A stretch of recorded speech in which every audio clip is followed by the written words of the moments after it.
Last damn round, and we win this fight. You gotta come out like a dog, okay? But smart. A smart dog. That left hand, you gotta keep it up, okay? You gotta keep that up. But you gotta be a dog. This is gonna define where you go next. If you're gonna go ahead, or you're gonna go home and then sit on your ass. You're gonna be fighting in Mexicali, or you wanna keep fighting the United States? Then show me. We're winning this fight. Come on. Don't get greedy. Just give me 4 body shots. Hey, he's also feeling your shots. Make me want to go fight. I don't want to go back to Mexicali either. This determines your future. Absolutely. Every single fight determines your future. Round 8. Bernardo Osuna alongside Timothy Bradley. There's about, not too good at math, what? 25 punch difference in favor of Vivas. But you can see how close the last few rounds have been. A 1 punch difference in favor of Vivas in round 7. 31 even for both in round number 6. So it's going to be a close fight maybe on the judges' scorecards because it's been back and forth. I still think Vivas is winning. He's more efficient, and the fact that you've been mentioning from round number 1, Valencia laying against the ropes for a majority of the fight, the judges will judge on that. Facts. Watch the hands, watch the hands.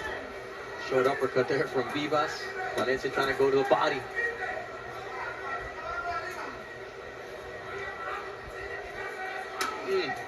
I heard it. You weren't looking, but you heard it. I know, I heard it. It's and there it is again. Those liver shots from Vivas. He's slamming into his corner. Valencia says, bring it on.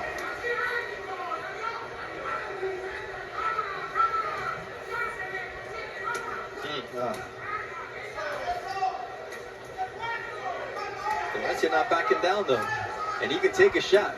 And the difference is a lot of times you'll say, hey, a guy can take a headshot, but he won't be able to take a body shot. Valencia's taking both. Yeah, I mean, Valencia is tough, honestly. He ain't going anywhere.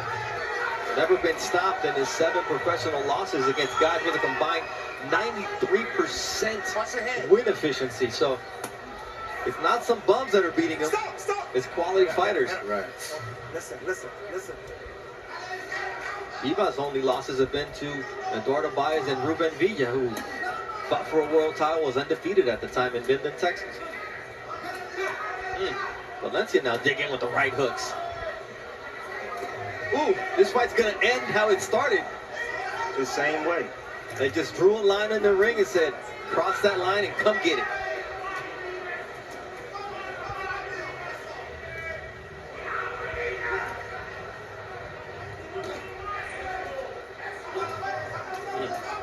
Nice left hook.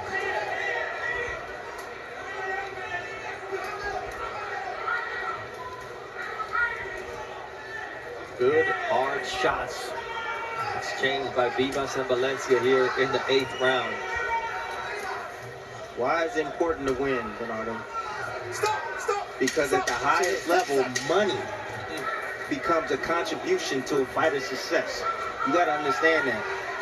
It contributes to it. So if you don't win, your money drops. If you do win, your money goes up.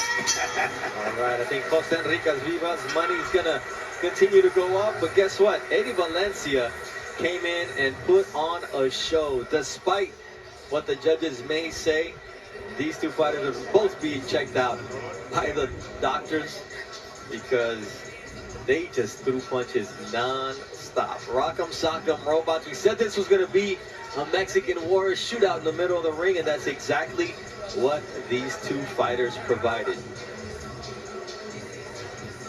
Let's take a look at the total punches thrown. Over 1,500 punches thrown, 777 for Vivas, 740 for Valencia. The landed shots, just 22 more in favor of Jose Enrique Vivas. The jabs landed in terms almost non-existent, but look at the power punches landed.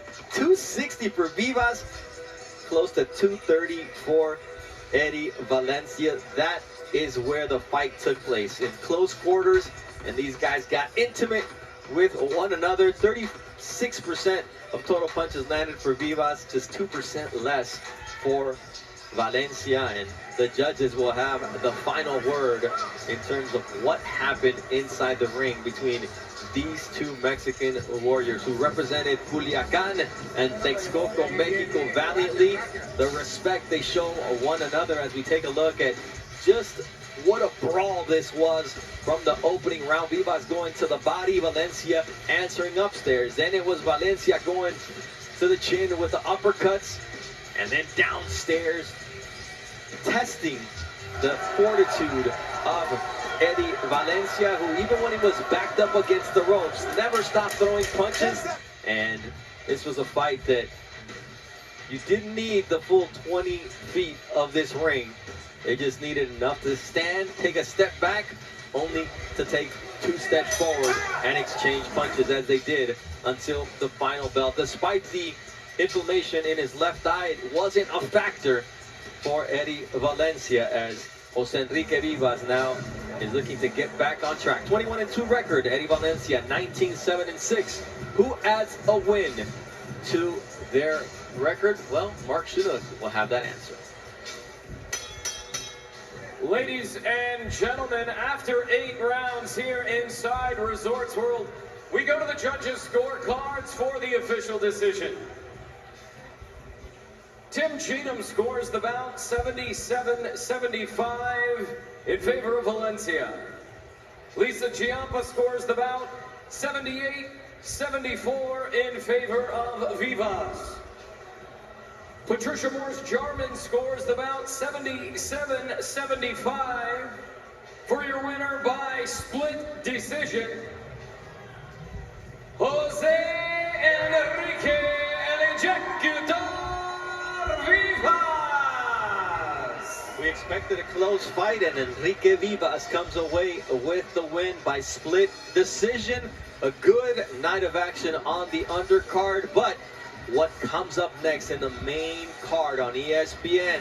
We send it up to Joe Tessitore to set up the conversation on what to expect tonight. Thank you very much, Bernardo. Outstanding job ringside to get this evening started with the undercard. We now shift gears and we work our way towards the much anticipated return of Teofimo Lopez, as Tim, Mark, and Dre will join in the conversation. We're going to have a conversation about Teofimo and what he's in store for against Pedro Campa right here on ESPN Plus, the ESPN app, and then